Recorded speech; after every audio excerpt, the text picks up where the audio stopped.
আসসালামু আলাইকুম। মুক্তাজ কিচেন থেকে আমি খালেদা মুক্তা আপনাদের সবাইকে জানাচ্ছি শুভেচ্ছা। আশা করি ভালো আছেন, সুস্থ আছেন, নিরাপদে আছেন। আজকে আমি আপনাদেরকে নোয়াখালীর ঐতিহ্যবাহী একটা পিঠা তৈরি করে দেখাবো, যেটা আমাদের অঞ্চলে ধুপি পিঠা নামে পরিচিত। ধুপি পিঠা করতে কি কি লাগছে চলুন তাহলে উপকরণগুলো দেখে নিই এক নজরে। ধুপি পিঠা তৈরি করার জন্য এখানে আমি 3 কাপ চালের গুঁড়ো নিয়েছি, 2 কাপ নিয়েছি আতপ চাল, আর 1 কাপ হলো সেদ্ধ চাল। আমরা রান্নার জন্য যে চাল ব্যবহার করি সে চালটা, মোট এখানে 3 কাপ চাল আছে, চালের গুঁড়ো আছে। তো দুইটা মিক্স করে নিলে পিঠাটা একদমই নরম এবং তুলতুলে হবে, এই জন্যই দুটা মিক্স করে নেওয়া। আর আজকে আমার যেহেতু এই চালের গুঁড়াটা করা হয়েছে সেই জন্য একটু ভিজা আছে, এটা পানির পরিমাণটা কম লাগবে। আর যদি আপনাদের চালের গুঁড়াটা শুকনো হয় সেক্ষেত্রে পানির পরিমাণটা একটু বেশি লাগবে, কাজে পানির পরিমাণটা নিজে বুঝে দিতে হবে। এখানে আছে নারকেল কুড়ানো আছে, এখানে খেজুরের গুড় আছে, এবং ধুপি পিঠা বলেন, ভাপা পিঠা বলেন, এগুলোর মেন বৈশিষ্ট্যই হলো খেজুরের গুড়। তো এই মোটামুটি লাগছে আজকে ধুপি পিঠা তৈরিতে। এখন প্রথমে যেটা আমি করব, প্রথমে আমি একটুখানি স্বাদ মতো লবণ, এটা আপনাদের স্বাদ মতো আপনারা লবণটা মিশিয়ে নেবেন, যতটুকু আপনারা লবণ করবেন ততটুকু নিয়ে নেবেন। আমি এখানে স্বাদ মতো লবণ নিয়ে নিয়েছি। লবণটা একটু ভালো করে মিশিয়ে নিতে হবে চালের গুঁড়োটার সাথে। তারপরে যেটা করব, আমি এখন একটু একটু করে পানি দিয়ে আমি মিশিয়ে নিচ্ছি।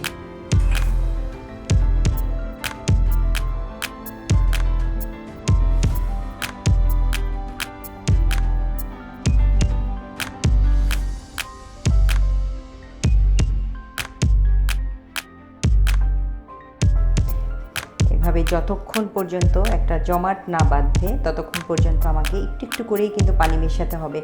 আর আমার এইটা যেহেতু ভিজা চালের গুঁড়া, সেই জন্য আমার খুব একটা পানি লাগবে না আশা করছি। তো যতক্ষণ পর্যন্ত এরকম, এই যে দেখতে পাচ্ছেন, এরকম মুষ্টিবদ্ধ না হচ্ছে, এরকম জমাট বেঁধে না যাচ্ছে, এই যে দেখেন ঝুরঝুরে পড়ে যাচ্ছে, তার মানে এখনও প্রিপেয়ার হয়নি চালের গুঁড়াটা, ততক্ষণ পর্যন্ত আমাকে একটু একটু করে পানি দিয়ে যেতে হবে। এবং এটার পানির কোনো পরিমাপ নেই, আপনাদেরকে কিন্তু বুঝেই কিন্তু চালের গুঁড়াটা রেডি করতে হবে, বুঝেই করতে হবে। এখনও হয়নি, এখনও কিন্তু ঝুরঝুরে পড়ে যাচ্ছে, মুঠ করলে কিন্তু একটু ঝুরঝুরভাবে পড়ে যাচ্ছে, তার মানে এখনও পিঠা তৈরির জন্য উপযোগী হয়ে ওঠেনি।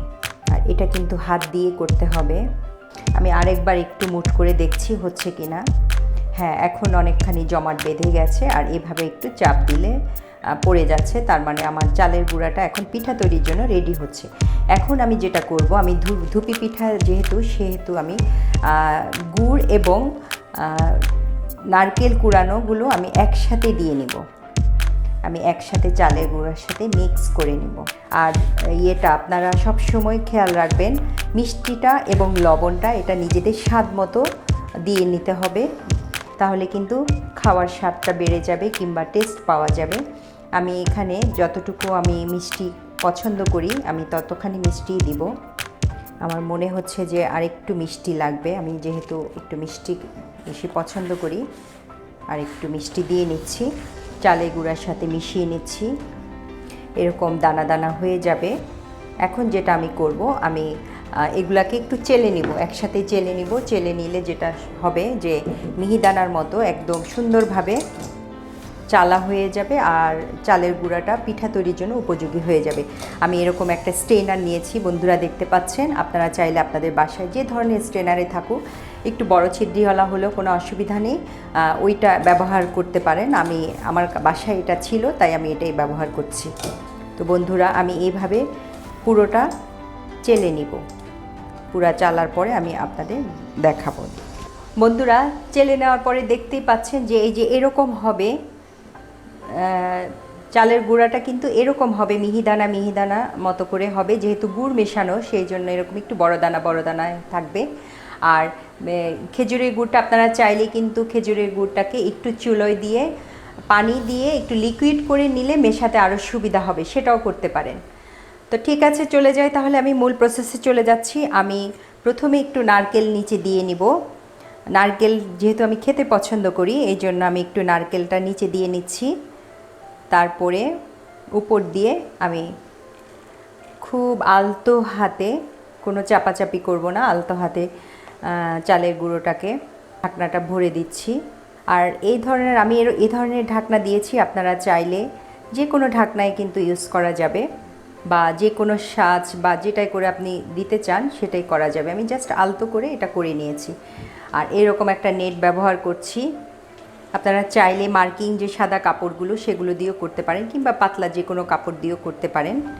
তারপরে যেটা আমি করব, এভাবে একটুখানি পেঁচিয়ে নিয়ে চুলার হাঁড়িটা যেটা আমি ইউজ করেছি, এগুলো বাজারে কিন্তু কিনতে পাওয়া যায়, বাজারে কেনারটাই আমি ইউজ করেছি, সেইটা আপনারা ব্যবহার করতে পারবেন। অথবা যে কোনো ঘরের মধ্যে যে কোনো পাতিল দিয়ে কিন্তু পানি বসিয়ে স্ট্রেনার দিয়ে তৈরি করা যায়।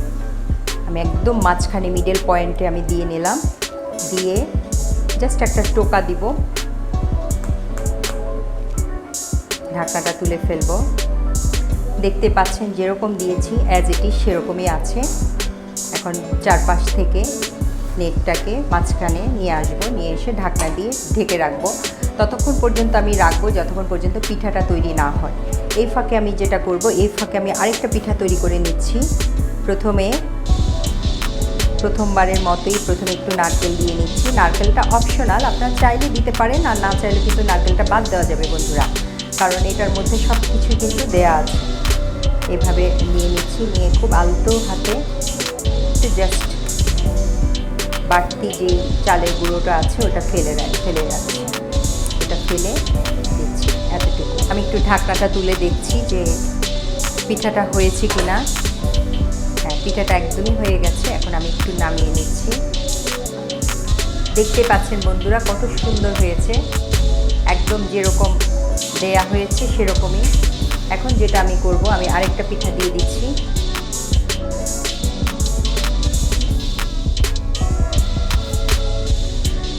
এখন যেটা আমি করব, আমি আরেকটা পিঠা বানায় নিচ্ছি। নিচে আমি একটুখানি, আমি যেহেতু নারকেল একটু বেশি পছন্দ করি, এই জন্য নারকেলটা একটু দিয়ে নিচ্ছি নিচে। তার উপরে আমি চালের গুঁড়োটা দিয়ে পিঠাটা তৈরি করে নিচ্ছি, এবং খুবই আলতো হাতে করছি। আলতো হাতে করলে চাপাচাপি যদি না করি, তাহলে একটা জিনিস হবে যে পিঠাটা দেখেন যে কতটা তুলতুলে হয়, নরম হয়, একটা ফ্লাফি থাকে ভিতরে। এটা হয়ে গেছে, এটা নামালাম। এখন যেটা করব, আরেকটা পিঠা তো দিয়ে দিচ্ছি।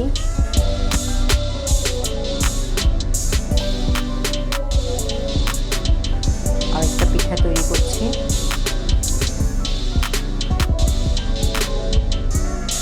বাড়তি যেই চালের গুঁড়োটা, শুধুমাত্র সেই চালের গুঁড়োটাই আমি ফেলে দিচ্ছি, আর বাকিগুলো কিন্তু আলতো হাতেই দিয়ে নিচ্ছি। একটা পিঠা তৈরি করতে করতেই কিন্তু বাকিগুলো হয়ে যায় বন্ধুরা।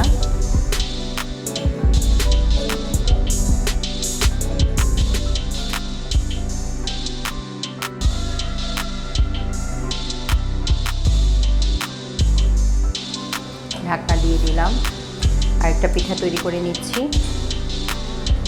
সবগুলো একইভাবে করছি। এটাও নারকেল দিয়ে নিলাম প্রথমে, তারপরে চালের গুঁড়োটা উপর দিয়ে নিচ্ছি। এভাবে বন্ধুরা আমি সবগুলো পিঠা তৈরি করে নিচ্ছি। বন্ধুরা, তৈরি হয়ে গেল নোয়াখালীর ঐতিহ্যবাহী পিঠা ধুপি পিঠা। দেখলেন তো কত সহজে তৈরি করে ফেললাম। আমাদের অঞ্চলে এটাকে ধুপি পিঠা বলে। আপনাদের কোন অঞ্চলে কি পিঠা নামে পরিচিত একটু আমাকে কমেন্ট করে জানাবেন। তো আজকের রেসিপিটি যদি আপনাদের ভালো লেগে থাকে, অবশ্যই লাইক কমেন্ট করতে ভুলবেন না। আর এখনও যারা সাবস্ক্রাইব করেননি আমার চ্যানেলটি, সাবস্ক্রাইব করার অনুরোধ থাকলো। তো আজকে এই পর্যন্তই। আমার জন্য দোয়া করবেন, আমার পরিবারের জন্য দোয়া করবেন, সবার জন্য শুভকামনা থাকলো। এতক্ষণ আমার সাথে থাকার জন্য সবাইকে অসংখ্য ধন্যবাদ।